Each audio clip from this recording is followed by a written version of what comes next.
All right, I'm going to call this meeting of the Washoe County Planning and Zoning Committee to order. This meeting will begin with a public hearing.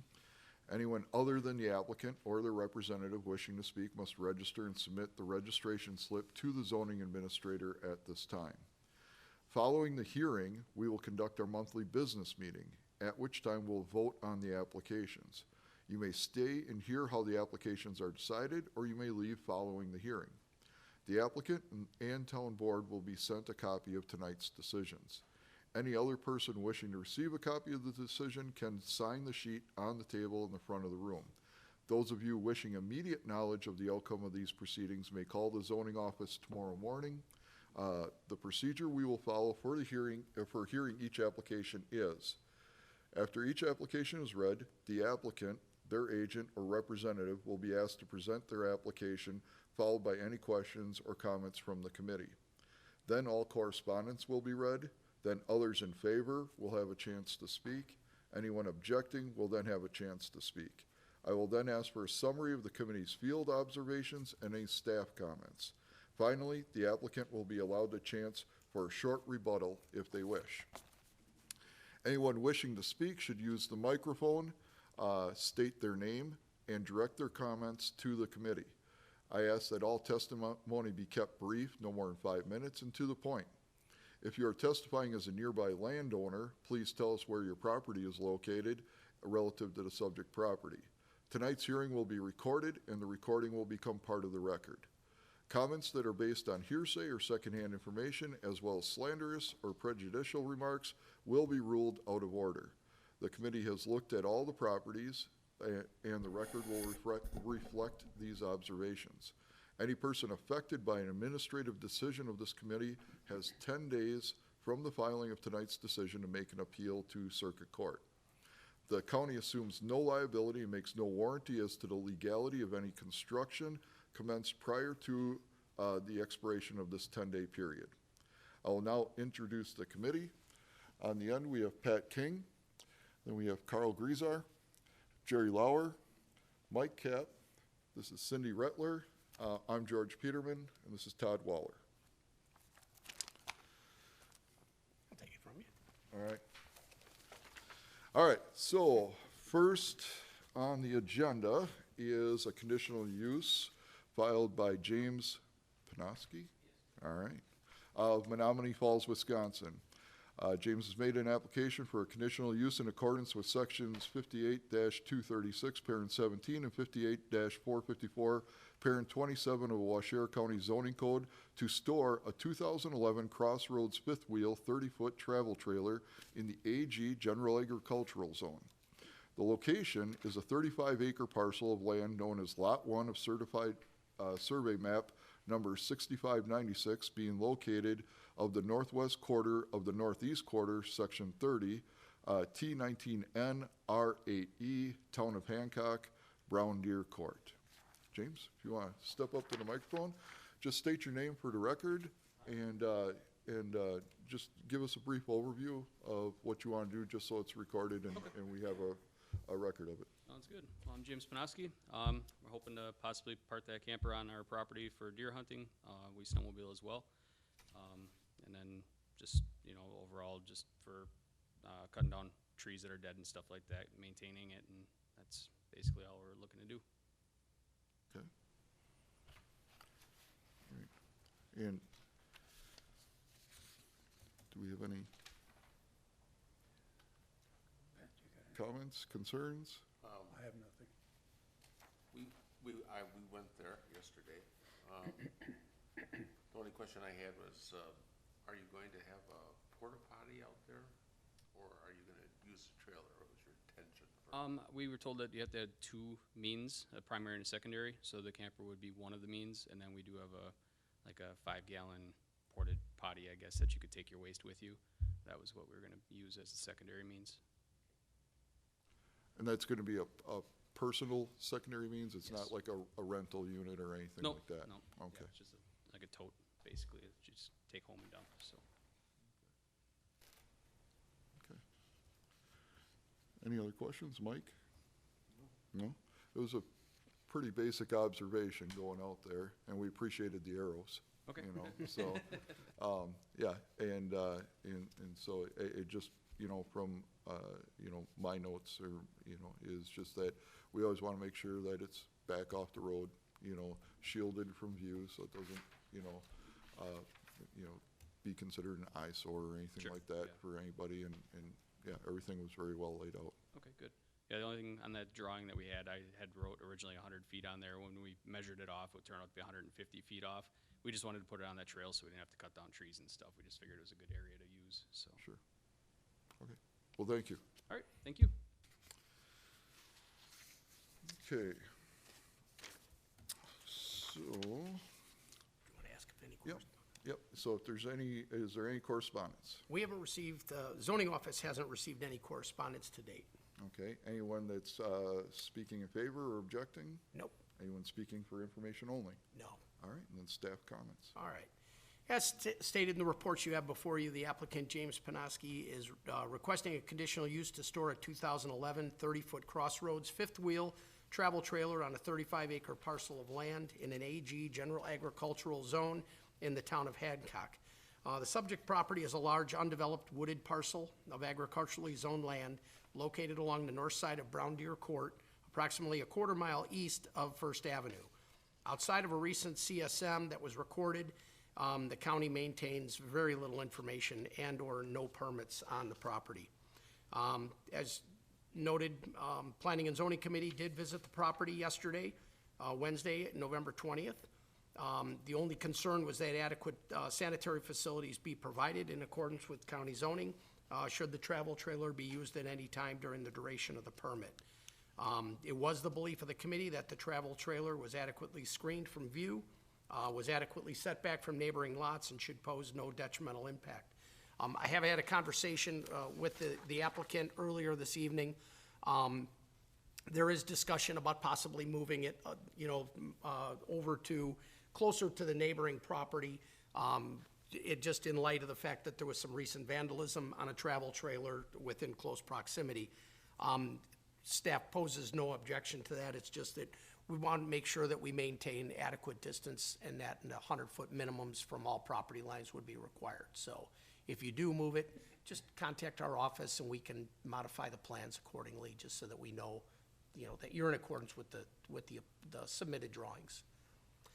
Staff has reviewed this request, believes the storage of a proposed travel trailer at this location, as shown on the site plan, and that behind and within the existing tree line should not negatively impact surrounding land uses. And while the committee will be making a formal recommendation on this request later on this evening, staff is recommending approval of the conditional use to store the subject fifth wheel, subject to the conditions listed in your report.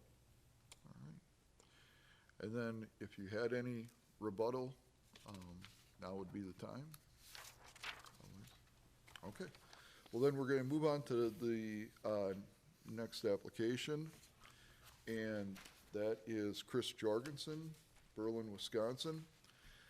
Chris has made an application for a zone change in accordance with sections 58-131 through 138, 58-451, 58-721, 58-72412 of the Washoe County Zoning Code from AG General Agricultural to CS Commercial Service to conditionally establish 2 mini storage units being 81 foot by 48 foot with 16 units and 125 foot by 32 foot with 10 units. The location, an approximate 3.43 acre parcel of land known as Lot 2 of Certified Survey Map number 6592, being part of the northwest quarter of the southeast quarter, section 25, T19N, R13E, Town of Ploy-Sippy, County Road XX. Chris? Chris Jorgensen, a few of you were out yesterday, seeing what I was hoping to do. After being in the bar business 8 years, I was lucky enough to sell it and keep the ball diamond, because softball has died. I mean, it's no more. The upkeep and the taxes on it don't pay for having balls. So there's a big need with Poygan being there for storage units. I already have 7 on the other side of the road, and those have been rented out, before I ever built or finished building them, and, I'd like to put the 2 storage units, because there's plenty of room there, up, and, that's about it. All right, committee, do you have any questions for Mr. Jorgensen? Just a comment, it's a beautiful ball diamond, it's too bad. Yeah, it is too bad. My wife she doesn't like that at all, but softball has died so bad. It's just, like I say, the upkeep and the headaches with it doesn't pay to have it anymore. And it's a shame, because I put a lot of money into it to begin with, but it's no more. And one comment you made, I think, about, and it was concern of ours, was the lighting, that if you have any lighting, that you would gear it towards the facility and not toward your neighbors. Right, it would be coming back to the north like I said, I wouldn't want anything shining in my window, and I wouldn't do that to anybody else for sure. You wouldn't have any by where the building is right now that you've got? There is a light where the building is right now. The pole where you guys park the van, there's a light pole there that lights up that parking lot. I don't know if I need to do any more than that, besides like I said, I put solar lights on the building itself, because they've come a long way with the solar lights, instead of, and it saves money instead of running electricity too. You know, and solar lights, you drive by these storage units all the time and you get ideas, well, look at that, and there's so many different options out there now that I don't think I'd need a light pole out where the buildings are, really. And Chris, you had said yesterday, and if you just want to briefly describe, you also described in addition to the units, outside storage. Yeah, the ball diamond fence, because obviously I'm gonna have to take that down, and I thought a good place for that would be fencing off the 110 feet off the neighbors where they have that fence, where they have their goats and stuff, and for outside storage, it'd be set far enough back where it wouldn't be, you know, I wouldn't be an eyesore, obviously, and just for boats and campers for outside rental. If that's fine, that would be set way back in the back part of the piece. All right, any other questions? All right, you could have a seat.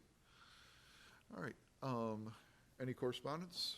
Yes, the zoning office received a call on Friday, November 8th, 2019, from Sue Albright, the town of Poisippi clerk. She had stated the town has reviewed this at one of their recent meetings, and the proposed zone change, with regard to the proposed zone change request, and had no objections. Okay. And anyone signed up to speak in favor, objecting, or information only? We have nobody to speak. All right, and then staff comments. Okay. As stated in your report, the applicant, Chris Jorgensen, is requesting a zone change from AG General Agricultural to CS Commercial Service to conditionally establish 2 mini storage units on a 3.43 acre parcel of land located along the east side of County Road XX in the town of Poisippi. As stated, the property in question has just historically been used as a recreational ball field, and outside of a land use permit that was issued in 1990 for the storage shed that we saw there on the property, and 2 CSMs, or excuse me, a 2-lot CSM that was recorded recently, the county maintains very little information on the property. Planning and Zoning Committee did visit the property at the recent on-site on Wednesday, November 20th, yesterday. I believe the site was an appropriate location for the proposed mini storage units. The only concern that was raised was regard to future security lighting. Now, as you're aware, zone change is a permanent change to the property, and that changing the zoning, you are changing the minimum lot size and also what may be permitted on the property. Because of the permanent change, the review standards are quite high and for applications and for zone changes, and they must be reviewed by 3 bodies. The first step is tonight, a public hearing before the Planning and Zoning Committee. The second step will be that before the County Board of Supervisors, and then normally the third step is then before the town board. Town board part's already been taken, or taken care of, so now the next step would just be final step before the county board after tonight's meeting. Staff has reviewed this request and believes the zone change should not detrimentally impact the surrounding land uses and provides for a logical expansion of the commercial zoning district that exists to the north and northwest of the subject property. It should be noted that the property directly to the north is split zoned. It's part CG, general commercial, and AR agricultural, but however functions more or less as one entity because of the mound sanitary system and the bar. While the Planning and Zoning Committee will be making a formal decision on the application following this hearing, staff is recommending approval of the zone change from general agricultural to commercial service to establish a 2 mini-unit storage units located along the east side of County Road XX in the town of Poisippi, subject to the comments and conditions listed in the report before you. And Chris, if there is any rebuttal to anything, now would be the time. All right. Okay, well then we're gonna move over to our business meeting then.